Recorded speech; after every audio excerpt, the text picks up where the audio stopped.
Yo, what up? Welcome to Mo Boxing No Problem. I'm Jose Ramirez Jr., and today I'm joined by TJ from the Boxing Syndicate. What up, TJ? What's up, yo? How you doing, man? Good. We had a bunch of boxing this weekend. Yeah, I know. We had a lot of stuff going on with the Sue, the Shea.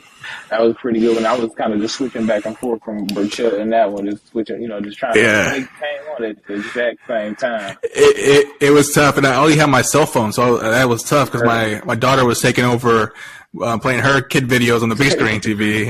Yeah, with my cell phone to watch too. But Kiko Martinez was good. Warrington ended up dominating that fight. I had ended up missing when he actually got to stop it. I actually missed the fight, so I'm like, all right, whatever. So I caught the highlights of that, but I actually got to watch the Berchelt and the Sue fight though, so I was happy about that. For sure, and Berchelt, man. So that's the fight we're gonna be talking about. We're talking about Miguel Berchelt versus Jeremiah Nakatila, and boy, did I get that wrong. I think a lot of us got that wrong with the upset. Yeah, I definitely, I had Berchelt winning all the way. I thought he was going to come out a lot different. I thought he was going to just be a lot more focused, I guess, after, obviously, the big loss to Oscar Valdez. But I don't know, man. It just seemed like maybe he was kind of nervous to not get knocked out. That's kind of, you know what I mean? He was kind of playing it kind of cautious, but I don't know. He just didn't look like the 38-1, 34 knockout kind of guy. You know what I mean? Right. I thought he was just going to be aggressive and use his power to get that knockout. And you're right, TJ. He was extra motivated. He was coming off that loss to Oscar Valdez, so he had a lot to prove that he still belongs and he's going to be a name for himself. Right. But he looked off from the beginning. Man, I was from the get-go. I was messaging with the Nation South Sports in the fight, and he's like, "Yo, Berchelt just looks like a punching bag out there." He was too. Like, we were just going back and forth too, and I'm like, man, I don't know what's going on with him. It's just he just didn't look the same. I don't know. You can hear the commentators saying you really sometimes you don't come back after a knockout like that, like a devastating knockout like that, especially being at the top of the division too. You know what I mean? That's what Tim Bradley said. After his fight with Provodnikov, he wasn't the same. Right. Sometimes, I mean, I don't know what it really is. I don't know if it's more of a mental thing or if it's maybe they physically just aren't there no more. But you can just see he was just, I don't know if he just looked kind of nervous to me. He was, like I said earlier, just kind of playing it cautious, not wanting to get knocked out again. Yeah. No, and Berchelt isn't known for his defense. He's always had that aggressive handstand style. A lot of wide punches. Yeah.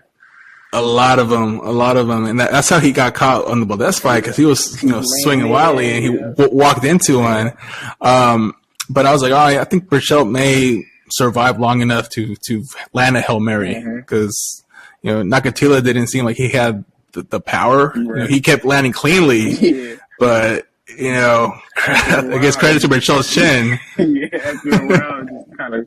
You can see that he started to make an impact on him, and I didn't. Obviously, when we watched Nakatila versus Shakur Stevenson, that's kind of what pushed him towards Berchelt too. But again, you know what I mean. Shakur is a different kind of fighter too. He's just a defensive kind of master, so this is different. You know what I mean? You're not gonna see that from Berchelt. So it's I don't know. And Shakur Stevenson's stock went up without having to fight because now because when he fought Nakatila, he made it look easy. Yeah. Even he won every round. People were still saying that was a bad performance, but he won every round. Every single round. Haters gonna hate, man. Haters gonna hate. So I wasn't expecting this from Nakatila, but it was I think that sixth round where he landed a clean right hand to Berchelt and knocked out his mouthpiece. Yeah. And you had Berchelt just looking down what the fuck just hit me? The ref looked like he wanted to stop it right there. You know what I mean? He was getting kind of nervous for him, too. And that kind of that made me think now, if Berchelt would have somehow beat Oscar Valdez, Shakur would have tore him apart. It would even been a contest now that I look at it. You know what I mean? Yeah. So, man, what do you think is left for Miguel Berchelt? I was about to ask you the same thing because I don't know now. Now you lost twice. You lost, your belt, which, you can probably come back from that. But now you lost, which you probably some people thought of as a tune-up. So now it's like, Yeah. I don't know. Like, can you at least if you try to get another title shot, that's at least 2 years, maybe 3. Yeah. You know what I mean? At least. So it's like, I don't know now. It's like he's 38 fights in, 39 fights in now. So it's like, do you just call it? Well, now that's 40 fights, not 41 or whatever it is. So do you call it? Yeah, I personally think he should. I think he should retire and call it a career. I know he's come out and said it post-fight that he intends to keep on fighting. But that's the Mexican warrior in him. Yeah. He's tough and he's gonna want to keep on fighting. But I think his family's gonna have to step in and have a heart to heart with him and say, "Yo, your health comes first. You had like kids, 2 bad, it's got kids, 2 bad knockout losses. Now it's like you don't want to become like the, the Gamboa of the division. Now you just a punching bag for the up and coming. You just collecting a check, getting beat up now. It's like, I don't think he want to do that. You can just retire now, still go out with a great record, 38-3. That's still, you know what I mean?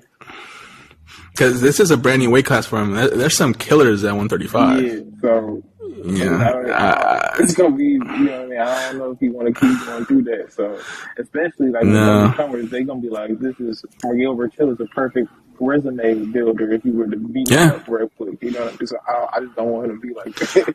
You know what I mean? So. Yeah, if he does want to fight, I was looking at BoxRec to try to find a name that would be a good opponent for him.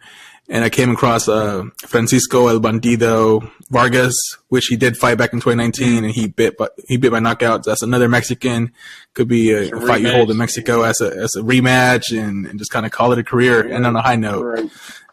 But I think he should retire. Yeah, I think he should go ahead and call it now at this point. There's no reason to keep going out there and putting on bad performances and kind of diminishing what you already built up like that.